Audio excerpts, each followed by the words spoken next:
Afternoon children, sit down. हाँ, तो बच्चों हम लोग पिछली कक्षा में पढ़ रहे थे निज भाषा उन्नति, तुम्हारी ही पाठ पुस्तक का पाठ नंबर 5, ठीक है। लेकिन वो 2 भागों में हैं। हमने उसके दोहे पढ़े थे, दोहे जो भारतेंदु हरिश्चंद्र जी ने लिखे थे। और वो भारतेंदु हरिश्चंद्र जी के बारे में हमने पढ़ लिया कि उन्होंने और कौन कौन सी रचनाएं लिखी हैं और कौन कौन से निबंध लिखे हैं, जो भी चीज़ें लिखी हैं हम लोग सब पढ़ चुके हैं, ठीक है। तो आज हम उनके द्वारा लिखी हुई एक कविता जिसका नाम है घर की फूट बुरी, ये हम पढ़ेंगे, ठीक है। तो फूट कभी देखा है, घर में फूट पड़ जाती? पहले तो मुझे बताओ कि फूट शब्द का अर्थ क्या होता है? हाँ, लड़ाई झगड़ा, है ना। लड़ाई झगड़ा कैसा लड़ाई झगड़ा? किसी चीज को लेके खड़े होके बताओगे? कौन बताएगा? तुम बताओ। धन दौलत या अपनी किसी वस्तु के लिए। हाँ, धन दौलत या किसी, शाबाश, धन दौलत, बैठो। धन दौलत या हम किसी वस्तु के लिए जब 2 लोगों में लड़ाई होती है, मतभेद होता है। मतभेद समझते हो ना, कि किसी का विचार कुछ होता है और दूसरे का विचार कुछ और होता है, तो उसे कहते हैं फूट पड़ना। जब दोनों के विचार नहीं मिलते और दोनों में क्या हो जाता है, शुरू हो जाती है, हाँ, कुछ ऐसी बातें शुरू हो जाती हैं कि वो दोनों एक दूसरे दूसरों के विचारों से सहमत नहीं होते।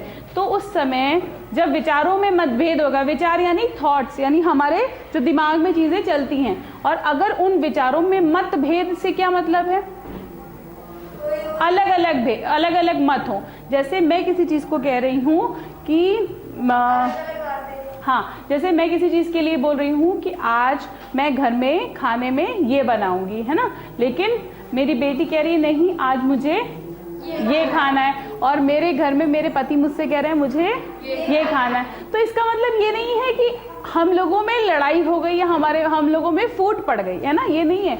इससे सिर्फ अर्थ ये है कि विचारों में मतभेद, मतलब आज मेरा मन कुछ और बनाने का था लेकिन मेरी बेटी का कुछ और खाने का था और मेरे पति का कुछ और खाने का। जैसे घर में भाई बहनों में होता है ना कि आप कहते हो कि नहीं आज हमें दाल चावल खानी है, लेकिन कोई और कहता है नहीं हमें आज राजमा चावल खाने हैं, है ना। या आज हमसे कोई कहता है कि हमें रोटी सब्जी खानी है ना। हंस रहे हो, लेकिन ऐसा होता है कि नहीं होता है? तो इसे हम कहते हैं विचारों में मतभेद होना। और जब वो विचारों में मतभेद इतनी ऊपर तक चले जाते हैं कि 2 लोगों में आपस में बातचीत में बहुत उग्रता आ जाती है, गुस्सा आ जाता है, तो उसे व्यक्त करने के लिए या तो वो लोग बहुत बुरी तरह से उनसे बात करते हैं, है ना। जब गुस्सा आएगा तो कैसे बात होगी, गलत तरीके से बात होगी, गुस्से में बात होगी। और या फिर क्या होता है, हाँ, कैसे लड़ाई होती है, हाँ, बाल नोच के, है ना, ऐसे नहीं बोलो, है ना। लेकिन लड़ाई होती है तो फिर हाथ पैर भी चलते हैं, है ना। तो इसे कहते हैं विचारों के मतभेद के बाद कुछ चीजों को लेकर कुछ ऐसा हो जाना कि आपस में बात नहीं होगी या आपस में एक दूसरे पर हाथापाई होगी, है ना। तो यही जब इसका स्तर बढ़ता जाता है और वो एक ऐसा स्तर हो जाता है कि स्तर पार हो गया, अब इस लेवल से ज़्यादा बढ़ गया, तो उस समय क्या होता है, वो कुछ कह सकते हो इसे कि फूट पड़ जाती है, ठीक है। तो यही शब्द हम आज पढ़ने जा रहे हैं, फूट। और यहाँ पर है घर की फूट बुरी, इसका मतलब है कि हाँ, घर की लड़ाई। और अगर घर की लड़ाई हुई तो वो कैसी हो गई, बुरी। मतलब घर की फूट बुरी, घर में लड़ाई नहीं होनी चाहिए। अगर घर में लड़ाई हो गई इसका मतलब है हमारा पूरा घर कैसा हो जाएगा, बिखर जाएगा, है ना। तो इसी विचारधारा को लेकर भारतेंदु हरिश्चंद्र जी ने ये कविता लिखी है, घर की फूट बुरी, जिसे आज हम पढ़ेंगे। लेकिन उसको पढ़ने से पहले एक छोटा सा दृश्य जो आप बच्चे ही करेंगे, ठीक है, घर की फूट पड़ी, ठीक है। कौन करेगा? कुछ भी दिखा सकते हो कि घर में फूट पड़ती है तो कैसे क्या होता है। हाँ, आ जाओ मधु, शाबाश। और हाँ, कीर्ति आओ, और हाँ, प्रियंका आओ, चलो शाबाश।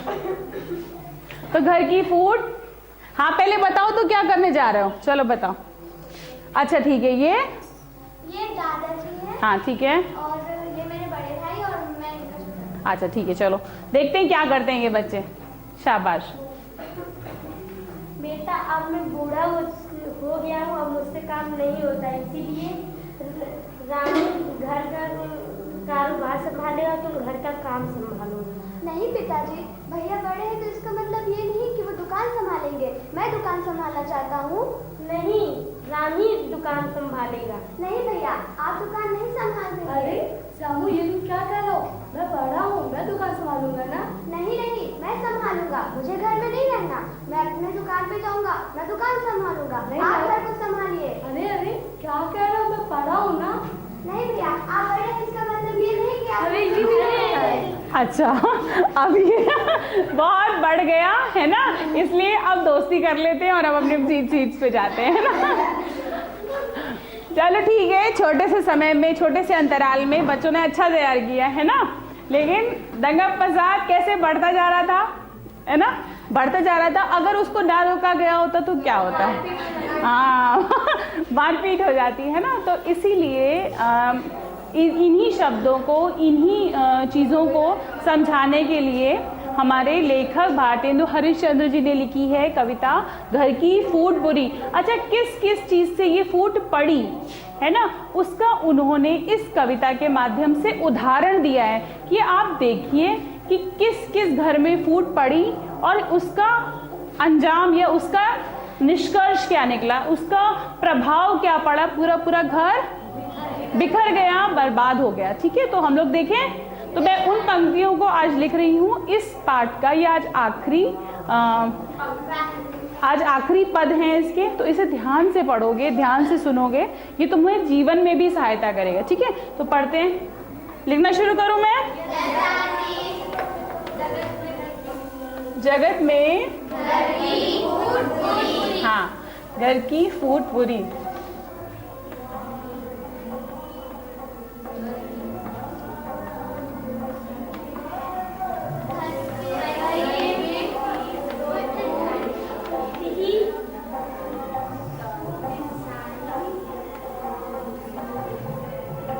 फूट ही सो बिनसाई है, इनको पढ़ूं? कौन पढ़ेगा? कोई पढ़ना चाहता है? हाँ, सुने ना, पढ़ो, शाबाश।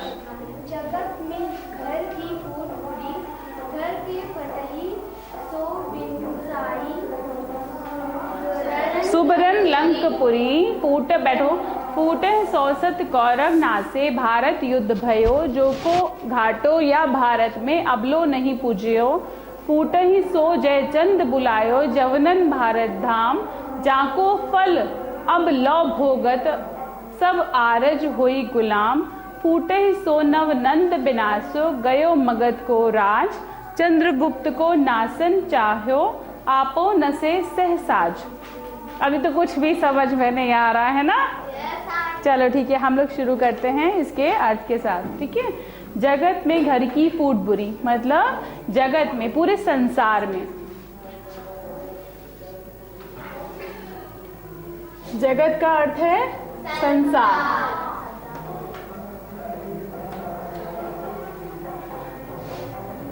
संसार यानी जगत जिसमें हम रहते हैं, इसकी फूट सबसे बुरी है। क्यों बुरी है? जगत में घर की फूट जो है वो सबसे बुरी है। क्यों बुरी है? आओ देखते हैं। घर में फूटे सो बिनसाई, सुबरन लंकपुरी। आप लोगों ने भगवान राम और रावण की कहानी सुनी होगी, है ना। तो यहाँ पर सबसे पहला उदाहरण उसी का दिया गया कि घर में जब फूट पड़ी तो बिनसाई सुबरन लंकपुरी। लंकपुरी मतलब लंका। लंकपुरी से अर्थ है लंका। लंका किसकी थी? रावण की। तो यहाँ पर कहा जा रहा है कि जो रावण की लंका थी, वो जब उसके घर में फूट पड़ी तो रावण की लंका बिनसाई सुबरन लंकपुरी, क्या अर्थ हो सकता है?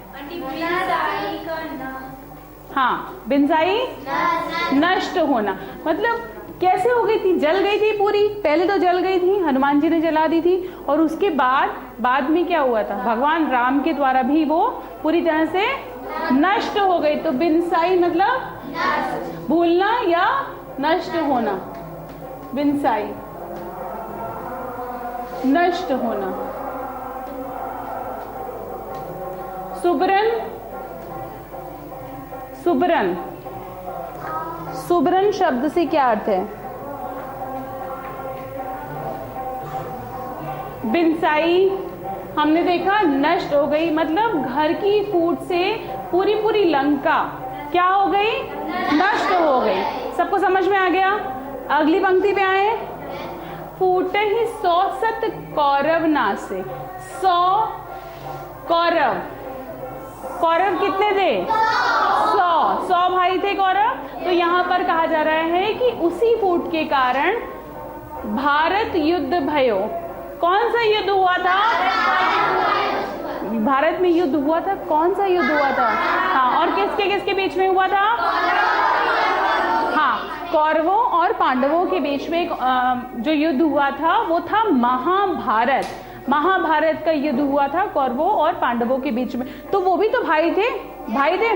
तो 5 कौरव, 5 पांडव और 100 कौरव, इन दोनों के बीच में क्या हो गया था? युद्ध। किस कारण हुआ था? फूट के कारण। घर में फूट पड़ी और उन दोनों में युद्ध हुआ और उसके फलस्वरूप क्या हो गया था? उनका भी अंत हुआ था। 100 कौरव क्या हो गए थे? नष्ट हो गए थे, मर गए थे, है ना। तो यहाँ पर यही कहा जा रहा है कि 100 कौरव भी मारे गए और महाभारत का इतना बड़ा युद्ध हुआ। आगे बढ़े। जाको घाटो या भारत में अबलो नहीं पूज्यो, अर्थात भारत में आज तक उसका घाटा कभी पूरा नहीं किया जा सकता, क्योंकि वो इतना बड़ा युद्ध था, उसमें बहुत हानि हुई थी और सबसे बड़ा युद्ध कहा गया है उसे। ठीक है, समझ में आ गया? जिसका घाटा आज तक कोई पूरा नहीं कर सकता। जैसे किसी चीज का घाटा समझते हो, कमी, कमी किसी चीज, उस चीज की। जाको घाटो, किसका घाटा? जो महाभारत का युद्ध हुआ था उसका घाटा आज तक भारत में नहीं पूरा हो सका। बड़े अगली लाइन पे। फूटे ही सो जयचंद बुलायो जवनन भारत धाम। जयचंद एक राजा था जिसने जाको फल अवलो भोगत सब आरज हुई गुलाम। जयचंद ने फूट के कारण किसको बुलाया था? जवनन। जवनन कौन है? जवनन यवन। ठीक है, तो उसने यवनों को बुलाया था भारत कि तुम भारत आओ और हम लोग मिलकर क्या करते हैं? आर्यों पे, आर्य धर्म के लोगों पर हम राज करते हैं और उनको हम क्या करेंगे? हाँ, लेकिन वो कौन था?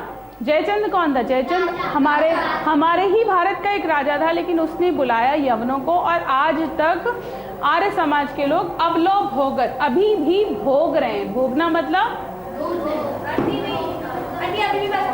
पछता रहे हैं, या उसका जो भी ये कह सकते हो कि उसकी जो आज तक पूर्ति कर रहे हैं बेचारे, वही लोग सह के कर रहे हैं। ठीक है, तो कहीं ना कहीं जयचंद की गलती का नतीजा भुगतना पड़ रहा है किसको?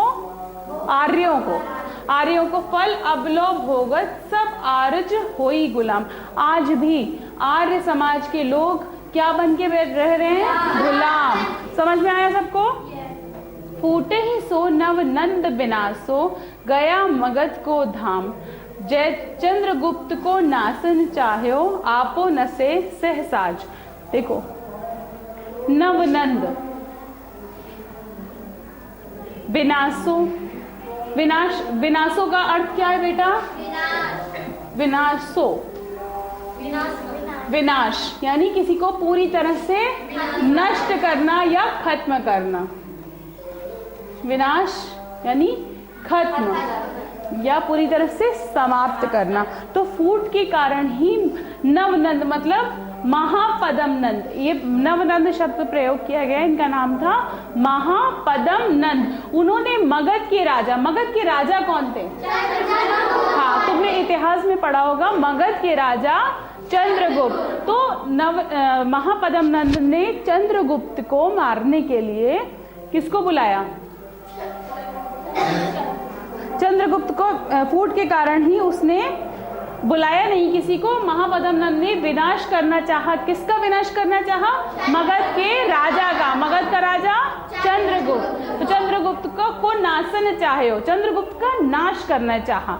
नाशन मतलब मारना चाहा या खत्म करना चाहा। आप नसे सहसाज, और उसका दोनों में फूट पड़ी और उसका अंत में परिणाम क्या निकला?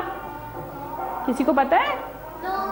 उसका परिणाम अंत में निकला कि वो खुद ही समाप्त हो गया, क्योंकि राजा जो मगध के राजा थे कौन? चंद्रगुप्त मौर्य ने ही प्रयास किया और उसका फल ये हुआ कि महापद्मनंद खुद ही खत्म हो गया। ठीक है, सबको समझ में आया? तो इतने सारे कारण अलग अलग दिए गए। किसके कारण दिए गए? घर की फूट के लिए, कि ये सब फूट जो पड़ी वो किस में पड़ी? अब इसी घर में, अपने ही घर में फूट पड़ी, और उसका कारण जो भी रहा हो सबके घरों में फूट पड़ी, और वो फूट इतनी ज्यादा बढ़ गई कि घर पूरी तरह से विनाश हो गया, पूरी तरह से खत्म हो गया। ठीक है, तो अंतिम की 2 पंक्तियां जिसके बारे में भारतेंदु हरिश्चंद्र जी लिख रहे हैं वो अब मैं लिख रही हूं बोर्ड पे। ठीक है, और उसको ध्यान से सुने, समझे। जो जग में धन मान और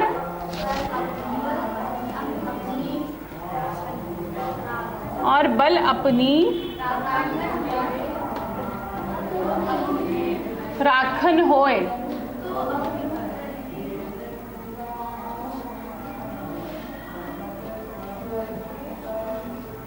तो अपने घर में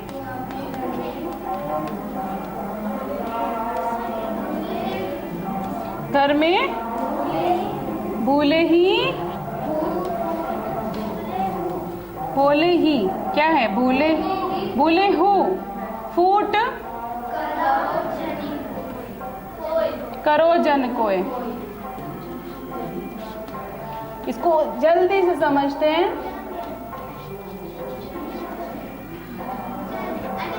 जनी कोय, ठीक है। तो इन सब हम लोग ने उदाहरण देख लिए। उन सब उदाहरणों के बाद लेखक ये कहते हैं कि अगर कोई भी इंसान जग में अपने धन और मान और अपने बल की रक्षा करना चाहता है, कि मेरा धन मतलब मेरी संपत्ति, मेरा मन, मेरा मान, मेरा सम्मान और मेरी जो ताकत है वो कभी खत्म ना हो, तो उसके लिए उसे क्या करना चाहिए? तो अपने घर में फूले ही फूट ना जन करो कोई होगा ना, तो अपने घर में भूले हूँ, हाँ अपने घर में भूल कर भी फूट नहीं करनी चाहिए। समझ में आ गया सबको?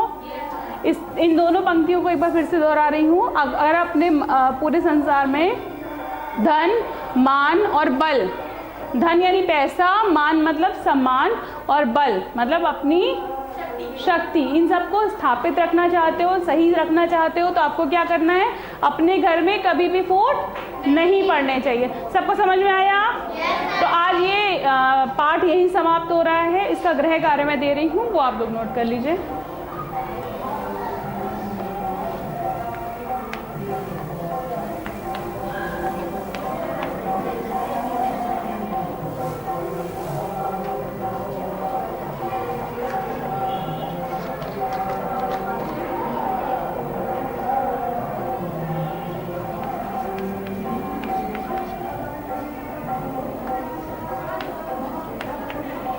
महाभारत के युद्ध का क्या कारण था? ठीक है, और इसके साथ साथ संदर्भ सहित व्याख्या आप अपने शब्दों में लिख के लाएंगे, जिसे मैं सही करूंगी। ठीक है, आज के लिए इतना ही।